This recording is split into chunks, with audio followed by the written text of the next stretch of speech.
Can you believe that by 2025, an estimated 75% of the US workforce will either be a Gen Z or millennial? 75%.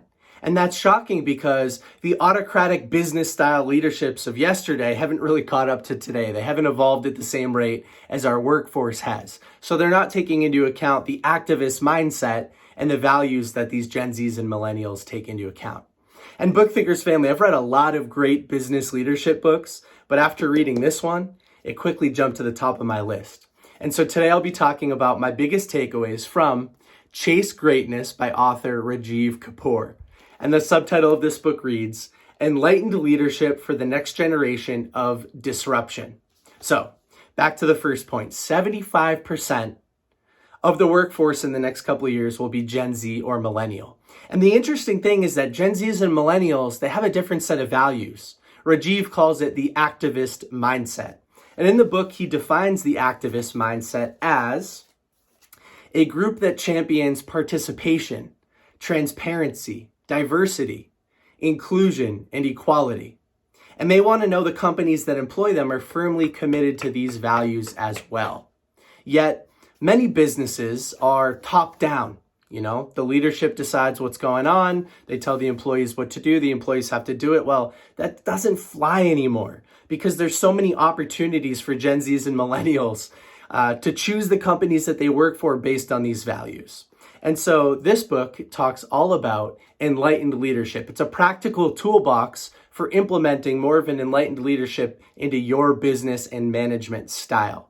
And it had a really big impact on me. I mean, I've been somebody who has sort of neglected the news for a long time. I don't pay attention to a lot of social movements because the Book Thinkers family is totally inclusive and I want to pay attention to everybody, but that doesn't take it far enough. You see, Rajeev started off by thinking about servant leadership, which is paying attention to your employees, catering to their needs, listening to them, letting them have a voice, not so much top down, but sort of everybody's on an equal playing field. Then he took it a step further. He said, we need to actually integrate these pro-social movements into our day-to-day, our leadership style, our management style. We need to give our employees a voice to speak up for what they care about, but also integrate those types of things, the transparency and inclusion and diversity, into our management style, into our core values, so that we become more adept to the evolution. In a couple of years, these things are really going to matter a lot more than they do today. So you want to sort of jump the gun and get ahead of it as you can. And so somebody like me who has thought, I don't need to integrate this into my Book Thinker social community, Rajeev totally flipped my mindset on that. I think it's more important than ever to listen and pay attention to what's happening in the world and sort of in a fun and all-inclusive way, make sure that you're addressing these issues and paying attention to them and changing the way that you speak and behave.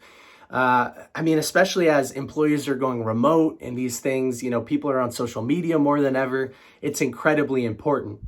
And so for me at Book Thinkers, I've continued to think, what ways can I integrate these pro-social movements into my business? How can I become more charitable? That's an example that I've really been focusing on. And moving forward, I'll be implementing it very soon. I'll let everybody know. But moving forward, because of reading this book, I'm going to implement something where a portion of all revenue goes to a charity, a book-related charity, so that the authors that spend money with me to help promote their books know that they're also giving back. You see, my customers are also going to be Gen Zs and millennials, and they care about these types of things. It's funny because, in full transparency, over the last couple of years, my mom, her biggest piece of feedback for me is that you need to do something charitable with Book Thinkers. And after reading this book, Rajeev has helped me do that. I also want to mention that not only should you read this if you need to update your management style, and I think we all need to update our management and leadership styles in business, but we also had a great podcast conversation. So I hosted a conversation with Rajeev. I think it's about an hour long. I just put it out today. So if you want to check that out, just go to bookthinkers.com/podcast. You'll get links to everything. Click the link in our bio, do what you got to do. That's a longer form conversation where you can hear Rajeev explain these concepts, the convergency and all this type of stuff in a little bit more detail. You're really going to enjoy it. This is one of my favorite leadership books, probably my favorite leadership book that I've read in the last couple of years. It's at the top of that list. And I would highly recommend that you check it out as well, especially if you're in a business leadership position. So that's today's book review. Comment down below if you have any questions, and I hope you have an amazing day. Bye.